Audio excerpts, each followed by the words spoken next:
Underground पाईपलाईनसाठी कोणता pipe वापरावा अशी एक व्हिडिओ मी बनवली होती आणि मी ठरवलेल्याप्रमाणे जसं कोणी शेतकरी दादाने जर व्हिडिओच्या कमेंटमध्ये काही प्रश्न विचारला तर त्याचं उत्तर मी पुढच्या व्हिडिओमध्ये देतो. तर इथे अशोक नावाच्या शेतकरी दादाने हा प्रश्न विचारला आहे की बिगर फिल्टरची ड्रीप करायची आहे त्याची माहिती द्या. तर बघा, तुम्हाला जर ड्रीप इरिगेशन करायची आहे तर असं कुठलंच ड्रीप इरिगेशन येत नाही की जे बिना फिल्टरने वापरता येतं.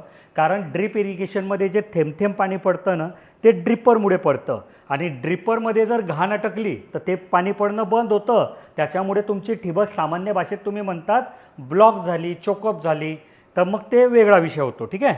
मग आता बिना फिल्टरची ड्रीप तर येणारच नाही बिना फिल्टरची, पण तुम्ही जी प्रीपंच पेप्सी येते ती वापरू शकतात. तर त्या पेप्सीमध्ये काय असतं की ड्रिपर नसतं, त्याच्यामुळे त्यातनं थेंब थेंब पाणी नाही पडत तर चिरकांडी उडते.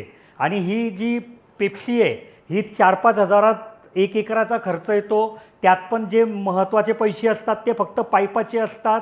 तर ह्या ठिबकला तुम्ही फिल्टर नाही लावलं तरी चालते, कारण याला ड्रिपरच नाही आहे. चोकअप झालं तर ते छिद्र मोकळं करता येतं किंवा बाजूला नवीन छिद्र पाडता येतं.